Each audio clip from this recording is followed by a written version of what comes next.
مدبرین عقلا مفکرین کو بلا کر مشورے کرتے تھے. بابر نے اسی معاملے کو لے کر کے کہ ہندوستان پر قبضہ کیسے جمایا جائے, کیسے ہندوستان پر ہماری حکومت ہوگی, بابر نے افغانستان کی سرزمین پر علماء, مشائخ اور عقلا مدبرین سب کو جمع کیا. جمع کرنے کے بعد ایک رائے لی کہ بھائی میں نے تو مادی اعتبار سے ساری توانائیاں جمع کر دی, فوج کشی, گھوڑے, ہاتھی اور ہتھیار سب کچھ جمع کر لیا اور بار بار میں ہندوستان پر حملہ کر رہا ہوں, مگر سکندر لودھی پر غالب نہیں آ پاتا ہوں, وہ شکست کھا کر کے واپس آنا پڑتا ہے. آخر ہوگا کیسے ہندوستان پر قبضہ؟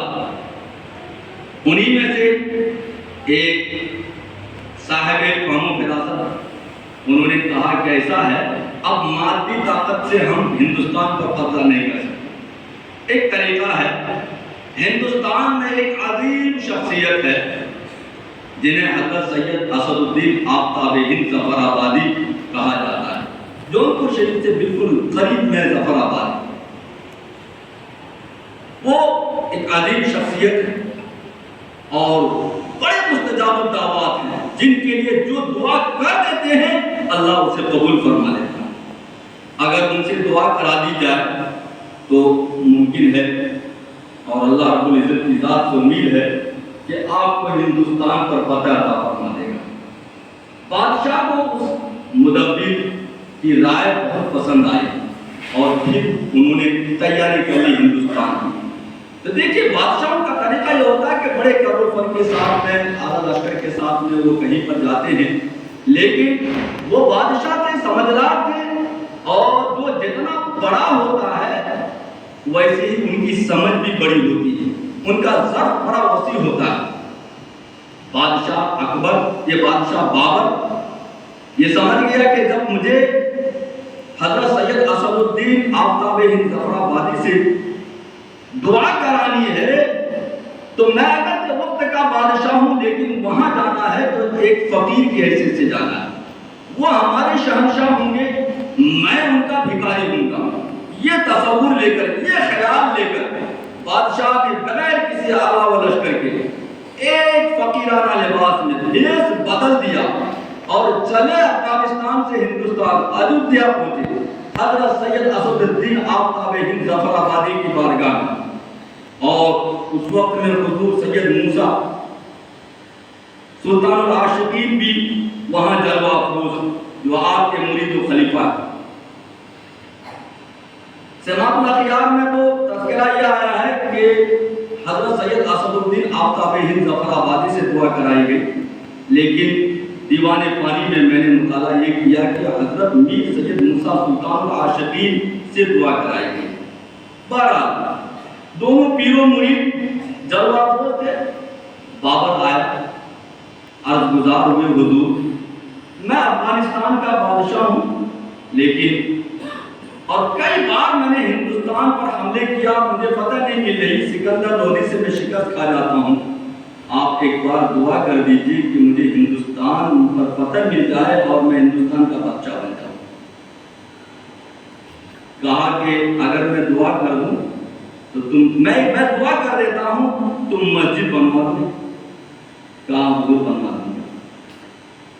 اور سماعت الاخیار میں یہ ہے کہ میں ایک خود انہوں نے ذکر کیا کہ میں ایک مسجد بنا دوں گا آپ کی پسند کی اور آپ دعا کریں. بہرحال جو بھی ہے دونوں کتابوں میں باتیں تھوڑی الگ نہیں ہیں, بلکہ میرے سے مجموع بات وہی ہے کہ آپ دعا کر دیں, آپ کے لیے ایک بہترین مسجد بنوا دوں گا. دعا کر دی گئی. جب دعا ہو گئی تو بابر وہاں سے نکلا افغانستان, اور افغانستان میں فوج کشی کی تیاری انہوں نے کر لی. آیا, ہندوستان پر حملے کیا اور حملہ کرتے ہی سکندر لودھی کو شکست دی. سکندر لودھی کو ہار ہو گئی اور ہندوستان پر انہوں نے قبضہ کر لیا. اور جب قبضہ کر لیا تو یاد آئی کہ میں نے جو حضرت سے وعدہ کیا ہے مسجد بنوانے کا, تو مسجد تو بنانی ہوگی. بزرگوں کی بارگاہ آئے, عرض کیا حضور یہ خزانے ہیں, اسے قبول فرمائیں اور آپ اپنے پسند کی کی ایک مسجد بنوا لیجیے۔ حضرت نے فرمایا کہ تم نے مسجد خود بنانے کی بات کہی تھی، نہ کہ یہ خزانے دینے کی بات کہی تھی۔ دیکھیے منتیں جب کہیں مانی جاتی ہے تو اس کا بھی خیال ہونا چاہیے کہ آپ کہہ کیا رہے ہیں، بول کیا رہے ہیں، آپ ادا بھی اسی طرح سے کیجیے۔ کیا تم نے مسجد بنوانے کی بات کہی تھی، نہ یہ کہ روپے اور خزانے دینے کی بات کہی تھی۔ خزانے واپس۔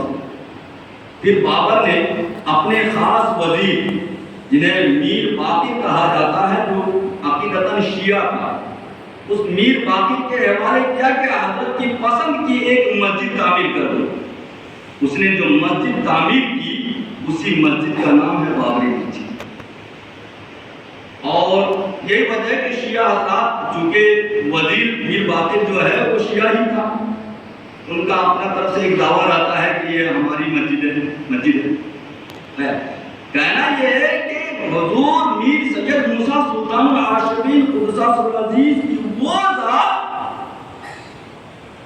کہ آپ اس قدر مستجاب الدعوات کہ آپ کی دعاؤں سے بابر کو حکومت مل گئی ہندوستان کی، اور پھر آپ کے بعد 8 پشت کے بعد حضرت میر سید قیام الدین قدس سرہ العزیز جو گورکھپور میں آپ کا مزار اقدس ہے، حضور بانی خانقاہ عالیہ رشیدیہ قطب الآفتاب دیوان جی قدس سرہ العزیز کے آپ اجل خلفاء میں سے ہیں۔ آپ کے خلفاء میں سے 2 خلیفہ قداوت اور اجل خلفاء میں سے جن پر بڑا آپ کو فخر تھا اور ناز اتنا تھا کہ فرماتے ہیں کہ یہ دونوں میری نجات کے سبب ہوں گے۔ ایک حضرت میر سید جعفر پٹنوی اور دوسرے حضرت میر سید قیام الدین قدس سرہ العزیز۔ یہ حضرت میر سید قیام الدین قدس سرہ العزیز کے اولاد سے، اور یہ بھی ایک عجیب سا ایک معاملہ ہے، 8 کا سلسلہ ایسا چلا ہے کہ نجف اشرف سے سید محمد مدنی کے خاندان کے جو لوگ 8 پشت تک وہاں رہے، اور پھر وہاں سے سید احمد مکی جب ایودھیا آئے تو ان کے خاندان کے لوگوں میں 8 پشت کے بعد میر سید قیام الدین گورکھپور آئے، اور پھر میر سید قیام الدین گورکھپوری کے خاندان میں سے 8 پشت کے بعد اس خانقاہ عالیہ رشیدیہ کے 9ویں سجادہ نشین حضور سید السادات سید شاہد علی سبزپوش قدس سرہ العزیز اس خانقاہ کے سجادہ نشین، اور انہی کے صاحبزادے حضور سید السادات سید شاہ مصطفیٰ علی سبزپوش شہید قدس سرہ العزیز اس خانقاہ کے 10ویں سجادہ نشین ہیں، اور انہی کی بارگاہ میں خراج عقیدت پیش کرنے کے لیے ہم اور آپ یہاں پر جمع ہوئے ہیں۔ حضرت کے فضائل و کمالات جو بھی مختصراً آپ نے حضرت سے سن لیا، اب وقت نہیں ہے کہ اور مزید کچھ بیان کیا جا سکے۔ اللہ تبارک و تعالیٰ انہی باتوں پر ہمیں سمجھنے کی توفیق عطا فرمائے کہ حضرت کی شخصیت کیا تھی، ذات کیا تھی، نسب کے اعتبار سے اور دیگر فضائل و کمالات کے اعتبار سے۔ اللہ تبارک و تعالیٰ حضور سید شاہ مصطفیٰ علی سبزپوش شہید قدس سرہ العزیز کے فیض و برکات سے ہم سب کو مستفیض فرمائے۔ وما علینا الا البلاغ، استغفر اللہ ربی من کل ذنب و اتوب الیہ۔